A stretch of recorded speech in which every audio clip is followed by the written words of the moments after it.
Ultimate Key to Happiness, Chapter 2, The Big Problem. As you realize to happiness, the big problem has 6 parts. The first part of the big problem, you want to be happy, but you're not consistently or at all. The second part of the big problem, you've tried all things of ways to be happy. Odds are you've tried changing things out there in the world, what I call story space. Story space is where all the people are, all the places are, all the things and objects are. Story space is also where your body appears to be. Odds are in your quest to be happy by changing details in story space, you've changed jobs or climbed to corporate ladder. You've changed relationships, you've changed your diet and exercise routine. You've moved into different homes or apartments. You've purchased different clothes and cars. You've increased your income or net worth. You've achieved many goals. Odds are you've tried changing things in here, meaning inside of you. What I call inner space. Inner space, as the name will suggest, is a space that appears to exist inside of you. You can't see it, you can't touch it. Anybody else can see it, anybody else can touch it, but it's perceived as a vast space inside of you.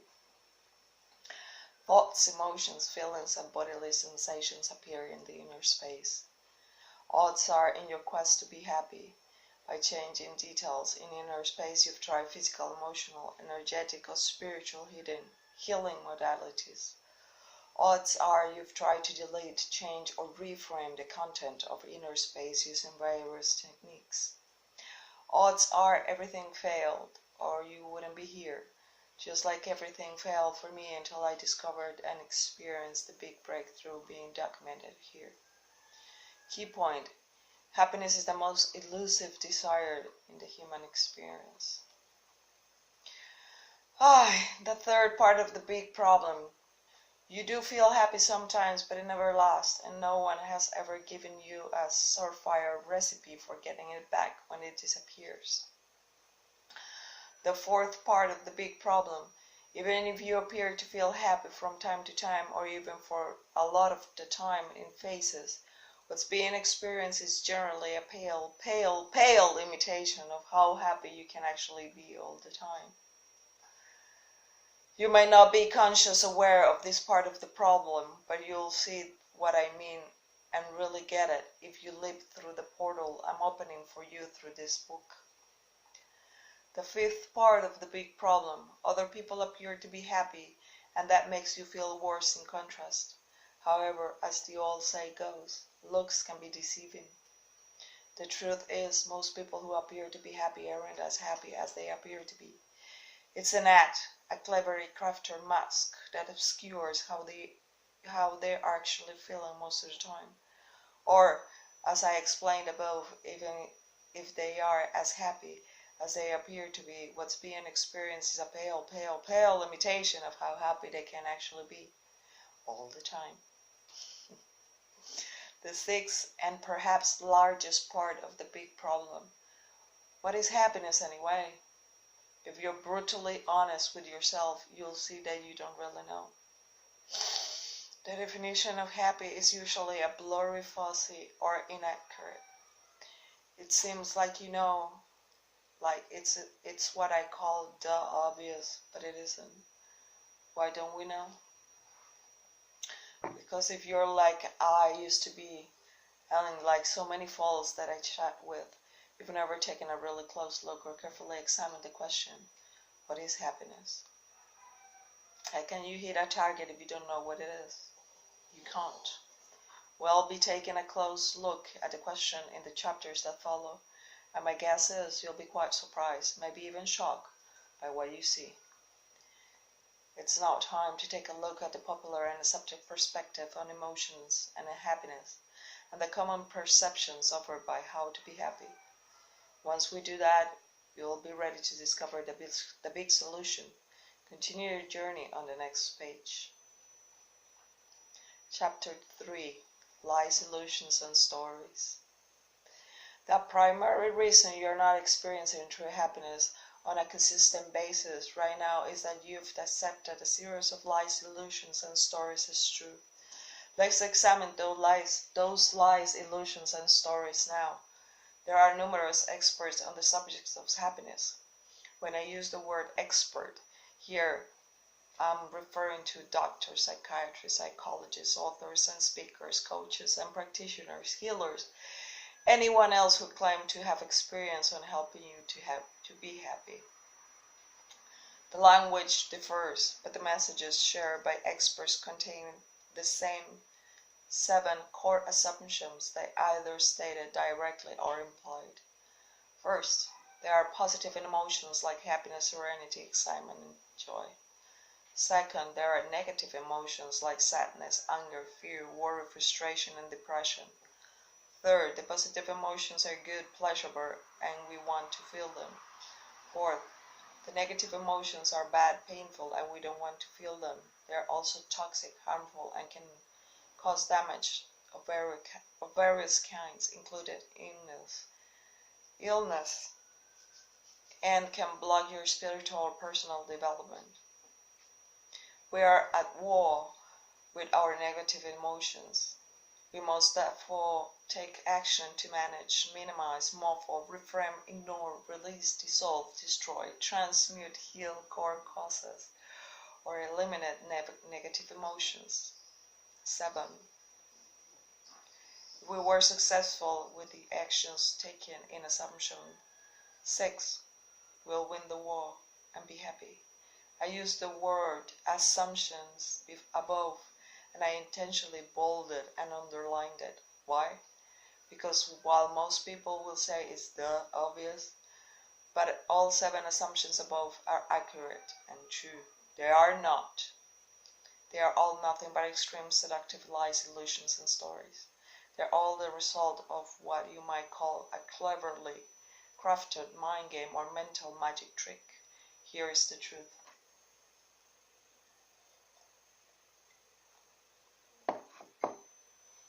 First, there is no such thing as a positive emotion, except in a story. Second, there is not such a thing as negative emotions, except in a story. Third, emotions are not good or bad, pleasurable or painful, harmful, damaging or helpful, except in a story. Fourth, emotions are just are. Fifth, there is no need to be at war with your emotions. 6. All emotions can be welcome and appreciated exactly as they are. 7. There is no need to manage, minimize, muffle, reframe, ignore, release, dissolve, destroy, transmute, heal core causes, or eliminate certain emotions while retaining others. Key point. The path to true happiness looks like nothing you've been taught and accepted as true. That's a big, bold claim, right? Sure it is. But I don't accept you to take my word for it. No. I'm going to pull back the curtain, show you how the mind game is played, how the mental magic trick is done, and give you the opportunity to prove everything I share to yourself beyond the shadow of any doubt. I'll help you exchange lies, illusions, and stories for a direct and consistent experience of truth. After laying out the seven assumptions just shared, some experts will give you advice and body-centric techniques for dealing with negative emotions and managing stress techniques like relaxation, biofeedback, meditation, yoga, exercise, or breathing. Other experts will tell you about chemicals in the brain and how you can feel better by taking various supplements or drugs to alter your biochemistry. Many books have been written on this topic. For our purposes here, I'm not interested in stories about what may or may not happen in your brain. I'm only interested in what you can actually observe in your own personal experience and how those observations and experiences can shift the truth when the truth is seen and experienced. Other expert advice is more mentally oriented and tells you simply, keep your focus in the present moment. Problems only exist when you focus on the past and future. Have compassion for everyone. Have compassion for everyone and everything, including yourself, and you'll be happy. Realize we're all one. That sucks so much. Practice mindfulness. Have an attitude of gratitude. Stop to smell the roses in your life. Release your attachment to outcomes. Accept everything that happens without judgment. Visualize images, colors, and other appearances in your mind, inner space, and on and on. When I was given these mental suggestions in my younger years, it used to make me really mad. Why? Because while I could often see the truth in what the experts were saying, either they didn't tell me how to do what they were recommending, or what they told me to do didn't work. Can you relate? Finally, there are a variety of alternative healing techniques designed and offered by experts to help you become happier. The techniques often involve energy work, tapping, moving the eyes in a specific patterns, hypnosis, past life regression, and so on. Each of the techniques, prescriptions, and recommendations I just shared can appear to make you feel better. The literature abounds with testimonials and success stories. The experts who provide them are generally people who have huge hearts, really care, and really want to help people. However, for our purposes here, the opportunity to really see how and why none of the common prescriptions and techniques can take you into the experience of true happiness. Why? Because every one of them is based on the core assumption that negative emotions actually exist. They are actually bad and damaging, and we really do need to get rid of them, and that's simply not true. You have got to get a bit heavy-handed not to make an important point. But before I do, let me make it clear that I have no judgment or criticism of the experts, what they share or recommend. What I'm about to share is not an attack or a criticism of anyone, of anything. I'm simply shining the light of truth onto lies, illusions, and stories. Here are some key points to ask yourself right now, then take a brutally honest look at the answers you find. First, is the world truly a happier place as a result of all the expert advice, books, the seminars, the videos, the audios, the tools, the techniques, and the therapies? Brutally honest answer, no. Second, are you truly happier after doing what you've done? Brutally honest answer, no. Third, if you can say I'm happier than I used to be, I'll expand the question to, are you happy as you know you can be after all you've done? Brutally honest answer, no. If you think any of this answer is yes, you'll likely realize it's actually not after finishing this book. I'm here to tell you that the world won't get happier, and you won't get happier or become as truly happy as you can be unless a huge change is made. I'm going to show you how to make that huge change. Here's the unexamined fantasy most of us hold, whether we're consciously aware of it or not. First, negative emotions will disappear. Second, positive emotions will remain. Third, when I only experience positive emotions, I'll be happy or experience bliss, ecstasy, nirvana, etc. I'm here to tell you that the unexamined fantasy will never become reality.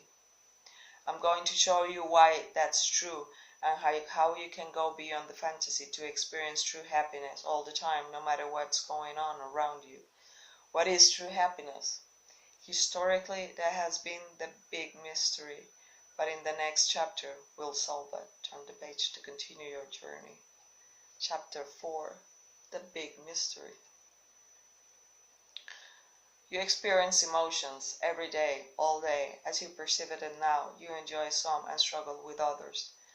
Every day, all day, emotion is a huge part of the human experience.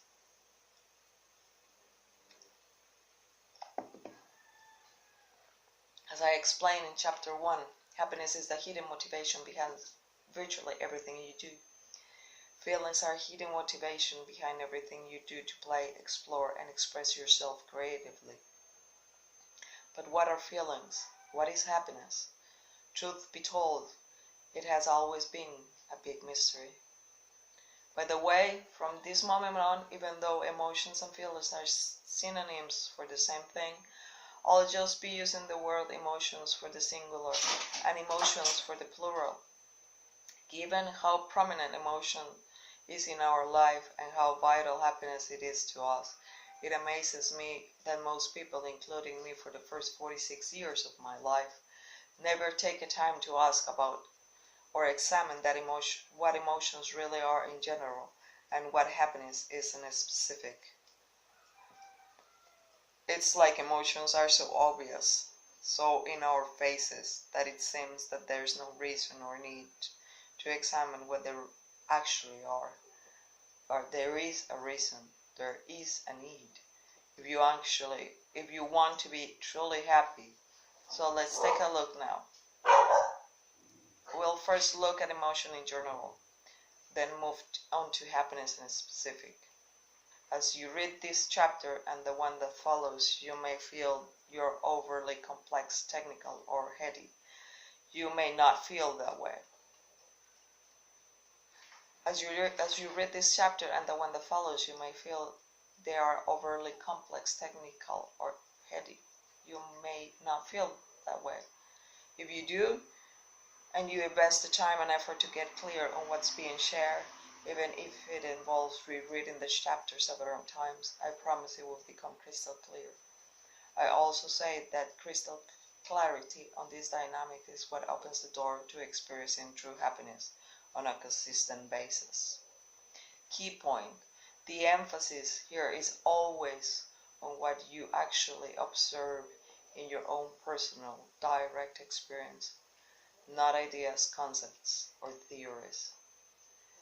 If you close your eyes and look at what I've called inner space, what do you see?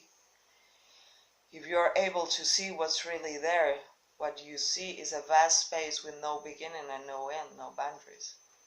There is a hint of an up, down, front, back, right, left in inner space, but if you look closely, the space is so infinite in scope and those terms don't have much meaning. Inner space is always there and never changes. It doesn't move. It's just there. Still quiet, could you say? Still and quiet, you could say. In this way, inner space could be compared to a movie screen. People's places, things, images, and colors appear and move on movie screens, but the screen itself never changes, never moves. The screen is not the person, place, thing, or color, or image that appears on it. Just like people, places, things, images, and colors can appear and move on movie screens, you can observe the three appearances and movements in inner space. First, thoughts, second, emotions, third, bodily sensations. For our purposes here, you must ask yourself, what is that? What is it that appears in inner space that I call emotions? Truth is, it is impossible to define what emotions are precisely, but if you look closely, you'll notice that emotions are something that appears in inner space apparently out of nowhere and seem to follow, move, and vibrate. For purposes of discussion, let's name that something that appears to flow or move or vibrate as energy. So, for our purposes here, and for simplicity, let's define emotions as the movement of energy in inner space. There are times when the movement of energy appears slow. There are times when the movement of energy appears faster. There are times when the movement of energy appears to be very fast. There are times when the movement of energy is so fast and strong it feels like an emotional hurricane or tornado is swirling in inner space. The speed of movement isn't all we see if we look closely at emotion, however. There's something else there. Within the movement itself, whether it's slow, fast, very fast, or storm-like, there's an infinite variety of expressions of signatures that are unique and distinct. If I were to ask you if anger feels different from happiness, or if sadness feels different from excitement, or if depression feels different from embarrassment, or if love feels different from hate, you'll say, yes, they feel very different. From our purpose here, and for simplicity, let's define the unique and distinct variety of emotion signatures as vibrating at certain frequencies. So far, our examination has revealed that what we call emotions is a combination of movement, speed, and frequency, all appearing in the vastness of inner space. In this way, you could compare the movement of energy in inner space to a radio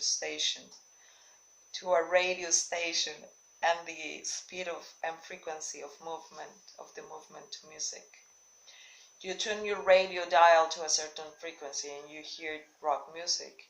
You tune the dial to another frequency and you hear pop, classical, jazz, and new age music. Each type of music has its unique signature that is easily recognizable. The energy in inner space begins to move, and the speed and frequency changes in response to what happens to us. Someone says something critical about you, the energy moves in a specific way and gets tuned to a specific frequency. Someone compliments you, the energy moves in a different way and gets tuned in a different frequency. Someone's car smashing into yours in a parking lot, the energy moves in another way and gets tuned into a different frequency. You get an unexpected big bonus check at work, the energy moves in a different way and gets tuned in a different frequency. A partner leaves you, the energy moves in a different way, gets tuned into a different frequency. You get the idea. To summarize what we've discussed so far, here's what happens in your actual experience every day, all day. First, something happens in the world, story space. Second, the energy in inner space begins to move in specific ways in response to what happened.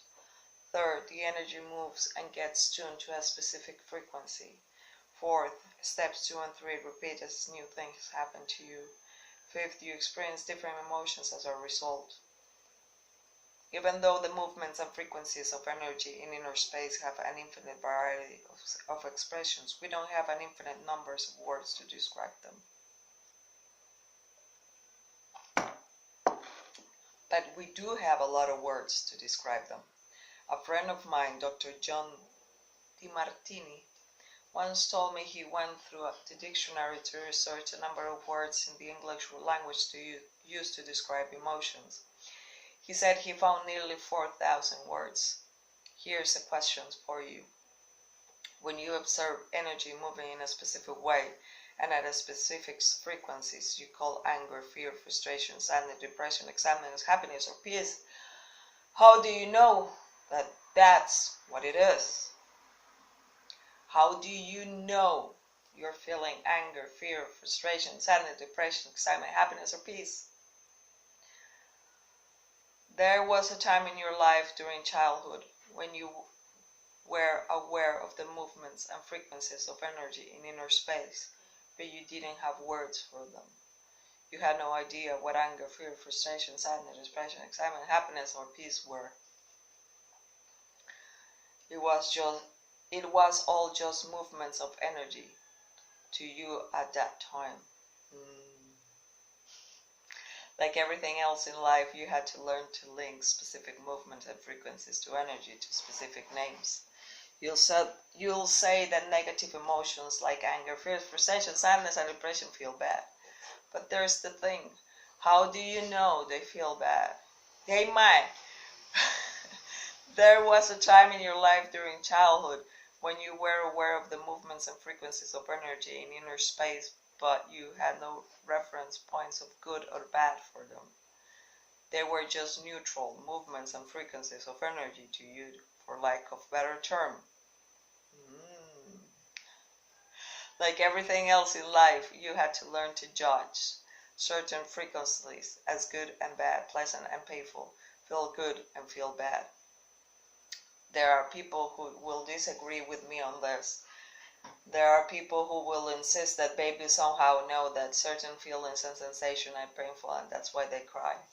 From my perspective, there's no way to know what the inner experience of a baby actually is. And I stand by what I just shared, speaking from actual experience, not speculation, based on what you now know. When you say I'm frustrated, what are you really saying? When you say I'm depressed, what are you really saying? When you say I'm sad, what are you really saying? When you say I'm bored, what are you really saying? When you say I'm afraid, what are you really saying? When you say I'm stressed out, what are you really saying? When you say I'm excited, what are you really saying? When you say I'm at peace, what are you really saying? When you say I'm happy, what are you really saying? All you're really saying is I'm aware of emotional energy moving in inner space in a specific way. I'm vibrating in a specific frequency. I'm calling, fill in the blank with the name of the emotion. What most people call happiness is just one of the frequencies the movement of energy in inner space can be tuned to. Based on what I just shared, I must now ask you to do this. When you say, I want to be happy, what do you really want?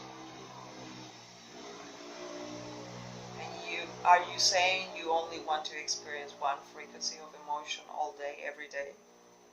In certain spiritual or metaphysical circles, the answer to that question will be yes. And the name for the one frequency will be ecstasy or nibbana. But I'm here to tell you the answer is no.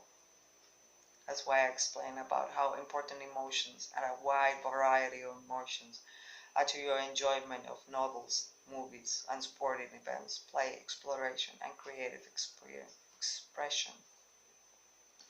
Key point, feeling only one frequency of emotion in life will be boring and will cheat you out of much of the richness of what I call the human story. That's true. Experiencing a flat line of bliss, ecstasy, or nirvana is a nice story, a nice fantasy, especially when we feel so unhappy so much of the time. But it's not the truth as I've experienced it. Okay, Robert, you might say. I hear you. I get your point. I wouldn't want to limit my experience to just one frequency, but I wouldn't want to limit it to only positive. But I will want to limit it only to positive frequencies. I know how logical that seems, how right it seems, but I must say to you, that's not what you really want. You don't want to limit your emotional experience at all. Key point, true happiness is not about experiencing a limited number of emotions. It's about experiencing a full range of emotional movements and frequencies in all their glory.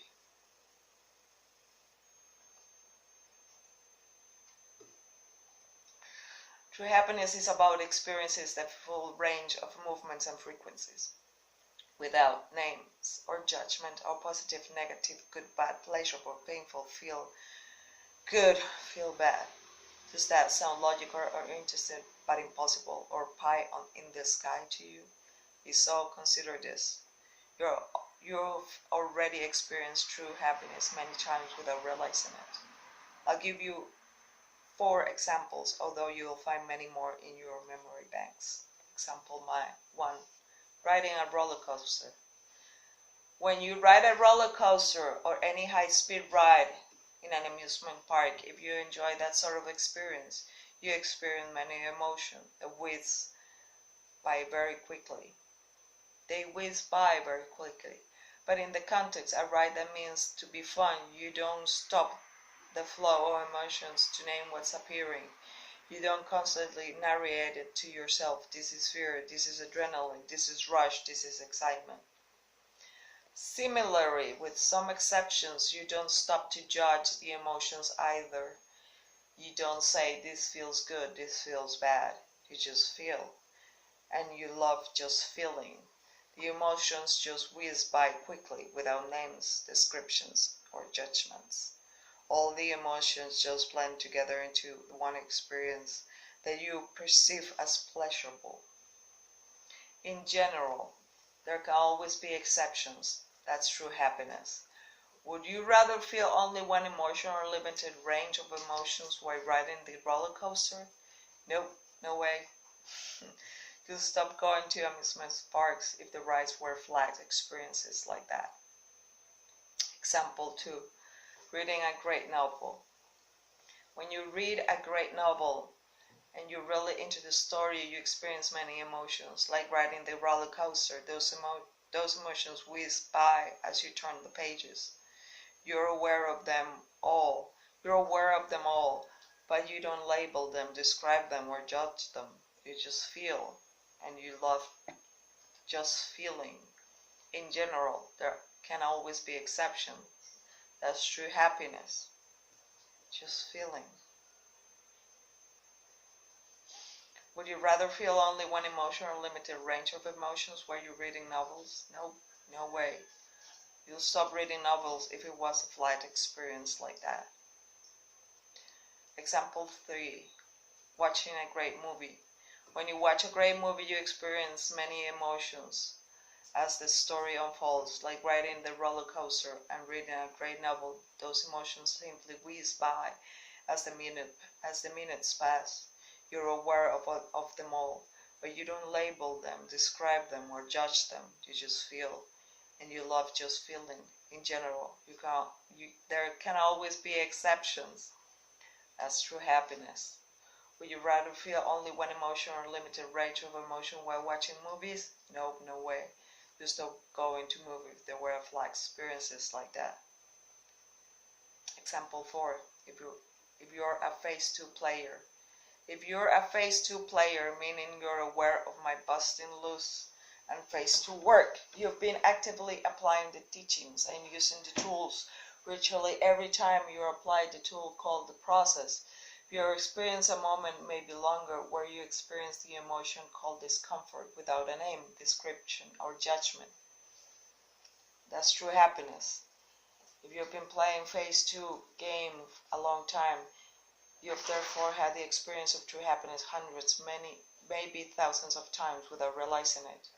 Okay, now we gotta go back to something I shared in the previous chapter. Now he's selling the other book, but okay. Imagine for a moment that you're riding a roller coaster and enjoying it, or you're reading a great novel and you're really getting into it, and you're watching a great movie and you're really caught up in the action. If you were doing that and you were able to freeze the flow of emotions, sort them, label, and judge them as positive and negative, according to traditional definitions, you will judge many of them as negative. However, as we have already established, in your actual experience, those negatives are actually merged with and perceived as positives. And let me ask you this. While you're riding a roller coaster and enjoying it, reading a great novel, you're really into it, or watching a great movie you're really caught up in, you can see any reason why you're feeling is toxic or bad or harmful or damaging? No. Can you see any reason why what you're feeling would limit your personal or spiritual development? No. We'll be discussing all of this in a greater detail in the next chapter, but for now it is important to have this form of clarity and foundation to build from. Turn the page to discover the magic trick that was used to transform the diverse movements and frequencies of energy in the inner space into the positive emotions we enjoy and welcome, and into the negative emotions we dislike and reject.